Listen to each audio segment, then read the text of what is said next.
someone cuts you off in traffic and you want to start cursing them out, you think to yourself, I am enough. Deep breaths, yeah. But we really want to share how personal development has changed our lives. Hi, welcome to Hoy and Tomorrow. I'm Maribel Serrano. And I'm Veronica Estrada. And today we're talking about being enough.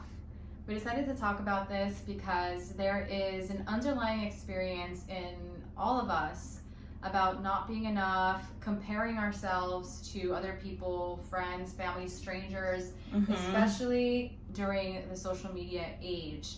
There is an emptiness, a void, where we feel like something's missing or something's wrong with us.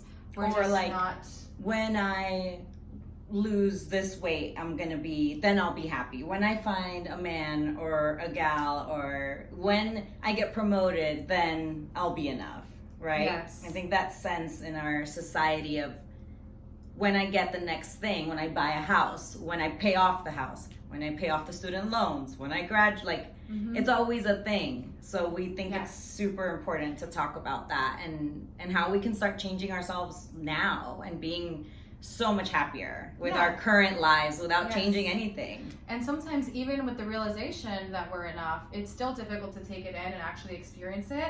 Veronica was sharing earlier about how she implemented the idea of being enough.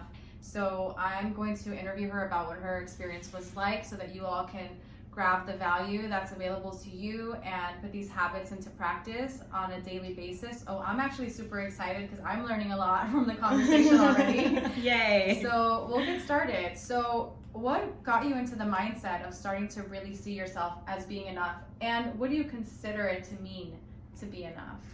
What got me started in this journey of the I am enough was after I was let go from my dream job and I was at home doing a lot of learning and personal development and podcasts with my life coach.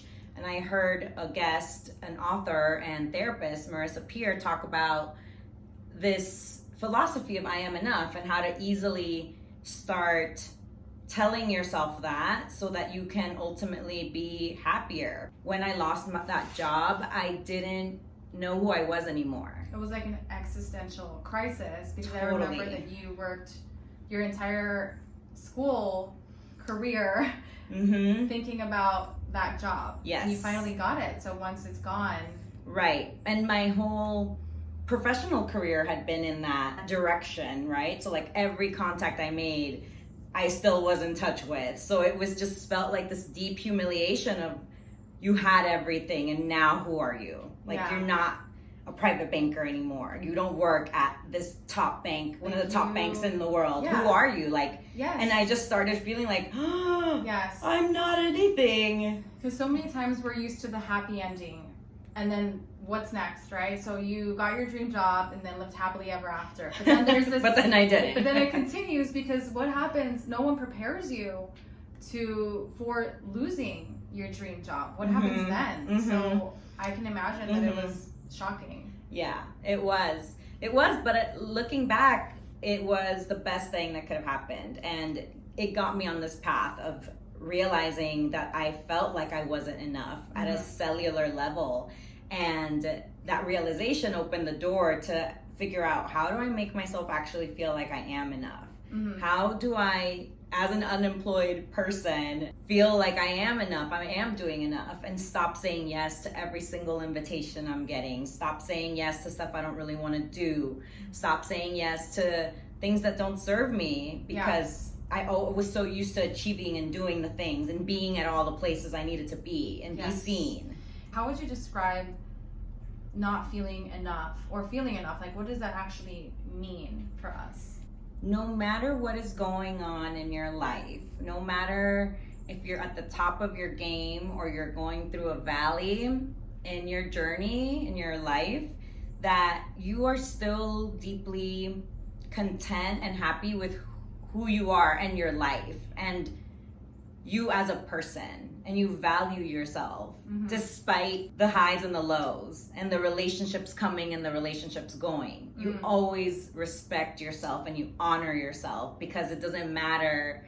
Titles come and go, cars change, relationships come and go. All these things that we value in society are fleeting, and this brings you back home to you. So it's feeling fulfilled for who you are without needing the validation of the outer circumstances or the products or the people or anything out there. Right. It's having that fulfillment and that security within ourselves no matter what. Absolutely. That's exactly what it is. It's a priceless feeling. And now that I have it, I wouldn't trade anything in the world. I treasure it. Yes, it's beautiful. You take it with you no matter where you are. You don't need that external validation. Exactly. So let's go over the habits that allows you to get here. Marissa Peer's strategy is writing it on your mirror. And I took it to the nth degree because I was like, I understand how we rewire our brain, and when we are in flow state,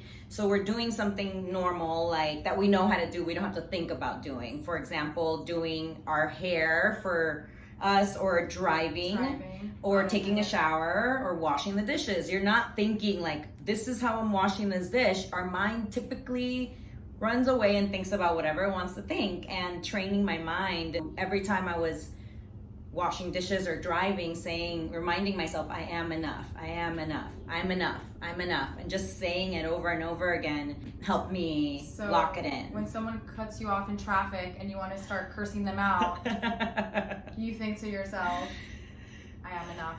Deep breaths, yeah. And that's another thing that I realized, that I was so unhappy before, even with the dream, everything. I was still angry inside, and I still didn't feel like I was enough. Like, I had the dream job, and then I was thinking of like, okay, now that I'm here, how quickly can I get promoted? How many clients can I get? What's my goal? How could I be better? And I was still never enough. I was never content with myself and my story and my achievements. So I just felt like I needed to keep doing more and more and more. And like, get engaged, get the ring, you got a man, now move in with him. Like, literally in every facet of your life, you have that. So it's non-existent for me now. I notice that it starts when people are kids, because of my little sister, who's now 11. Sometimes she wants to take a road trip, and then we're on the road trip, and she's like, okay, what are we doing next? Or she wants to play a game, and then we're playing the game, and before we're even done, what are we gonna do after this? You know, so there's always that ongoing anticipation of, it's never enough. Like, there needs to be more. And so it sounds like that it starts from when we're kids, that we're not satisfied. And I think that there's an aspect to it that can be healthy because it keeps us motivated. Yeah. But it gets dangerous when we have it mean that we're not worthy. Right. And we start feeling depressed or empty. Just the awareness that you might not feel like you're enough is huge. You can check yourself and be like, is this like a I'm not enoughness coming up again? Do I really need to, get that car? Do I really need to go on that trip? Or is my ego at play here? Am I trying to prove something to others or to myself about being enough? Happiness and peace of mind it has more value than anything that could be a product. And you can't buy it. I advised some of the richest people in the world, and they suffered from not feeling like they were enough too. Yeah. It's a problem that plagues all of us, no matter what socioeconomic class or what ethnicity, what race you are. We all have it, and it's a human thing, and it can lead to suffering if we're not aware. In a very hidden way, because you're like achieving and doing things so that you can have more money to do more stuff with your friends, right? So it's fulfilling in that sense, but it also, if you don't check if it's running away with you in your life, then we can start numbing that feeling with more activities, more wine, more sex, more TV, friends, TV, whatever. Pick your thing. And if that's the whole thing about being aware that you are enough, just as you are right now. You don't need to learn that new language. You don't need to get promoted. You don't need to lose 15 pounds. Like, you are enough. Period. Hard stop. Yeah. And you can, if you want to, and you should have dreams and goals and aspirations because you want to, not because you're depending on that to have you fulfilled. And to feel happy and joy. when we realize that we are enough, we can give ourselves that recognition that sometimes we seek externally.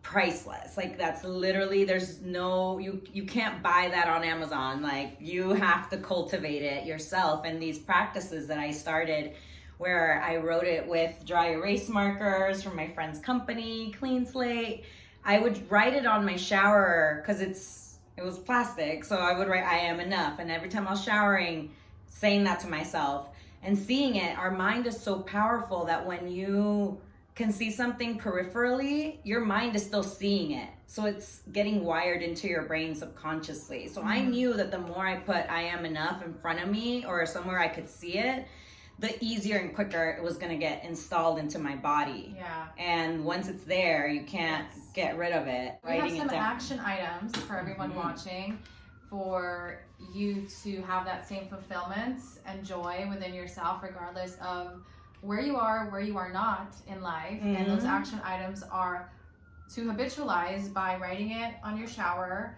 writing it in a notebook, writing it on your mirror, and on the fridge, wherever you see it. Yeah. Reciting it to yourself silently while you're driving, anytime you're about to burst out in anger. Or when you're just happy too. We get to infuse it into our daily life no matter what's happening. The other component of this is speed of implementation. And what that is a habit of highly successful people is that as soon as they get new information, they put it to use. They immediately start testing it out. And what that does is it helps your body-mind system notice the change that this phrase is having or whatever action you're taking. It makes you notice and see the results and then keep doing it more or less or iterating on it and being like, oh, that worked out. How long would you say that it's going to take someone from when they start implementing these habits to start noticing a shift in the self-experience? It depends. If you do, let's say you write it on your bathroom mirror where you get ready every day, you write it in your shower where you're seeing it, and you have 3 alarm reminders that come up a day, and you say it to yourself before you go to bed, I would say you would start noticing changes in about a week, and then major changes in about a month. If you're diligent about it. If you're running late somewhere, like, it's okay. Because when I would be running late to things, I would say, oh my God, I'm such an idiot. I should have left sooner. I knew there was going to be traffic and I did this to myself. This is my fault. I'm an idiot. Internal dialogue is always there. And sometimes we think, I'm just nervous because I'm late, but what are you actually saying to yourself when you pay attention to why you're being stressed out? Right. Because there's a fear. Imagine though, you're saying, I could have done better, but I am enough. I am enough. You can show up to the party or wherever with a more gracious attitude and be a light that comes in and says, thank you for waiting. I appreciate that. Instead of, I'm sorry I'm late. There was so much traffic. It was It takes practice. Exactly. So thanks so much, Veronica. I'm super excited. And with the speed of implementation, yes, get to it. We're gonna let you all go write it down. Remember, you are enough and you are worthy. And we're excited for you to try on these habits. So thank you so much for tuning in to this episode. And remember to tune in next weekend for Why Tomorrow. Thanks. Bye. I just heard fluttering and I was like, that's deep. It's our angels confirming they're right.